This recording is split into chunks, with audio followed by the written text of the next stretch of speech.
दोस्तों टाइम हो रहा है 11:08। आज है मेरे चैलेंज का 159 ऑफ 180 डे, जिसपे हम एक सेटअप पे ट्रेड लेंगे। और मेरा सेटअप क्या है, प्राइस प्रीवियस डे के ऊपर हो या प्रीवियस डे के लो के नीचे हो। आज यहाँ पे मैंने एक ट्रेड लिया और आज का जो मार्केट कंडीशन था, आज प्राइस प्रीवियस डे के लो के नीचे था, आवरली ब्रेकडाउन था, कंडीशन मैच हुआ, मैंने ट्रेड लिया।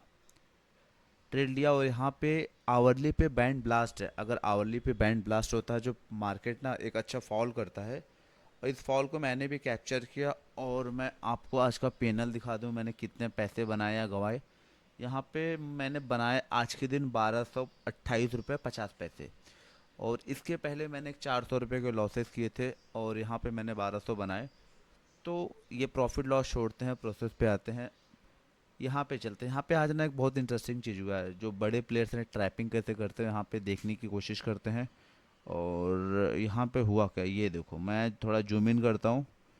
ये है, आपने ये देखो, यहाँ पे जो फ्यूचर है, फ्यूचर में प्रीवियस डे के लो के नीचे पहला कैंडल बना, ठीक है। इसके बाद 11:15 के बाद ब्रेकडाउन हुआ। ब्रेकडाउन तो हुआ, ये देखो, ब्रेकडाउन हुआ। ब्रेकडाउन के पहले लो था, ये लो, ये यहाँ पे ब्रेक नहीं हुआ है। आवली ब्रेकडाउन हुआ, 11:15 के बाद ब्रेकडाउन हुआ। ब्रेकडाउन के पहले वीक था, वीक ब्रेक नहीं हुआ, बट आवली ब्रेकडाउन हो गया। अब चलते हैं जी स्पॉट में। ये स्पॉट में झोल देखो आज, यहाँ पे देखो, आवली ब्रेकडाउन 11:15 के बाद हुआ 12:15 पे। और जो इसका लो था, ये ब्रेकआउट के ब्रेकडाउन के पहले, वो लो ब्रेक नहीं हुआ। और ये जो प्रीवियस डे का लो था, वो ब्रेक नहीं हुआ। तो ये ब्रेक हुआ 1:01:15 पे। हम 10 मिनट पे चलेंगे और 10 मिनट पे देखते हैं ये कहाँ पे मैं बात कर रहा हूँ। ये देखो, ये इस लेवल पे, ये देखो, ये यहाँ पे हुआ ब्रेक।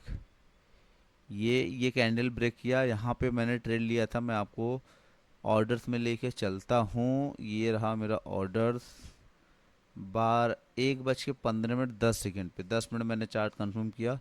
इसके बाद जब मैंने ट्रेड लिया, ट्रेड लेने के बाद क्या क्या हुआ मेरे साथ, इमोशनल अत्याचार, वो उसके बारे में मैं आपको बताना चाहता हूँ। ये मैं खुद के लिए रिकॉर्ड कर रहा हूँ। और ये करते हैं चार्ट बड़ा। यहाँ पे मैंने ट्रेड लिया और मैंने डिसाइड कर लिया था कि एसएल मैं दूंगा, लॉसेस में बुक करूँगा।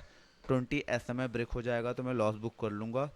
और लास्ट टाइम क्या हुआ था, इसी के चक्कर में, ये देखो, थोड़ा बैक चलते हैं जी, ये थोड़ा सा बैक चलते हैं। यहाँ पे देखो, प्रीवियस डे क्या हुआ था कि मैंने ट्रेड तो सही जगह ले लिया था, और ट्रेड लेने के बाद मुझे 400-500 रुपये का प्रॉफिट भी मिल रहा था। बट प्रॉब्लम क्या हुआ, प्राइस ऊपर गया और मेरे दिमाग में इशू ये आया, साइकोलॉजी इशू आया कि चलो चलते ट्रेन में चढ़ते हुए भाई, ये तो मैं ब्रेक हो जाएगा, निकल जाऊंगा। बट ये नहीं करना था। इस लॉसेस से मैंने सीखा और मैंने ये चीज़ें यहाँ पे अप्लाई की। इसके बाद ट्रेड लेने के बाद यहाँ पे ना बैंड ब्लास्ट, वो 5 एस में नाइफ वाला बैंड ब्लास्ट नहीं था। जब नाइफ वाला बैंड ब्लास्ट नहीं होता है तो प्राइस थोड़ा नीचे फॉल करता है, फिर जाएगा 5 EMA ओपन को टच करेगा, फिर फॉल करेगा, 5 EMA को टच करेगा, फिर फॉल करेगा।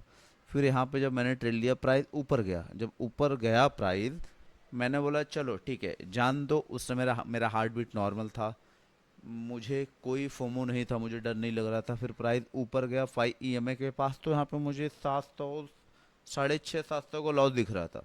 मैंने बोला कोई बात नहीं, लॉस चल रहा है ना, कोई बात नहीं, लॉस बुक करेंगे, बस 20 में ब्रेक कर दे। क्योंकि मेरा जो स्टॉप लिमिट था लॉसेस का 20 में था। अगर 20 में ब्रेक होता था तो मैं लॉस बुक कर लेता था।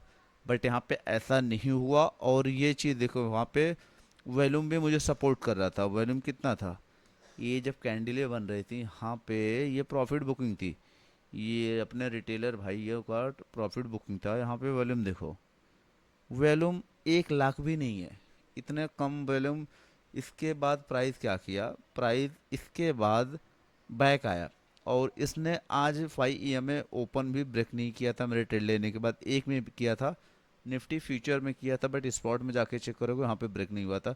और जब से मुझे 5 EMA हाई लो पता चला, तो एक अच्छा खासा क्लियर सेटअप बन रहा है। इसके बाद प्राइस फॉल किया, चार कंटिन्यू 40-50 मिनट मार्केट ने 200-300 पॉइंट फॉल किया, तो मुझे प्रॉफिट हो रहा था 1500 रुपये का। यस, 1500 रुपये का हो रहा था। बट मैं एग्जिट कभी करता था, क्योंकि देखो मैं इंट्राडे कर रहा था, तो यहाँ पे ऑटो स्क्वायर ऑफ होता है।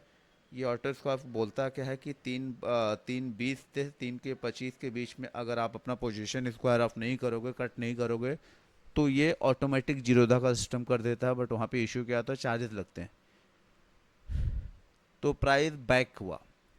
जो मुझे 1500 का प्रॉफिट दिख रहा था, वो प्रॉफिट पहुँच गया 600 पे। इसके बाद मैंने बोला कोई नहीं, मैं 200 रुपये बुक करूँगा, बट 5 EMA ओपर हाई के ब्रेक होने के बाद ही करूँगा। नहीं चाहिए 1500, 1500 अच्छा 200 ही है। लेकिन प्रॉफिट जो है 1 रुपये का भी वो रोल वाइज होता है, वो सबसे बेस्ट होता है। क्योंकि यहाँ पे आज मुझे first time as a freedom feel हुआ कि मैं ना डिसीजन ही नहीं ले रहा हूँ, मेरा सेटअप जो बोल रहा है वो कर रहा हूँ without any emotion. Heart beat normal था, माइंड क्लियर था, मतलब डर ही नहीं लग रहा था, क्योंकि मैंने रूल बेस्ड ट्रेड किया था। इसके बाद प्राइस दोबारा इधर गया, फिर से 14-15 तक का प्रॉफिट आया। इसके बाद प्राइस फिर ऊपर गया, फिर 600-700 पे पहुंचा, फिर प्रॉफिट बुक करते करते 1250 का प्रॉफिट हुआ। तो ये ट्रेड ऑलमोस्ट 3 घंटे चल, 2 घंटे चले, और 2 घंटे चला। और यहाँ पे अब कल क्या हो सकता है, यहाँ पे कल बहुत इंटरेस्टिंग चीज़ है। मैं कल के बारे में देख लेता हूँ, कल क्या हो सकता है वनडे।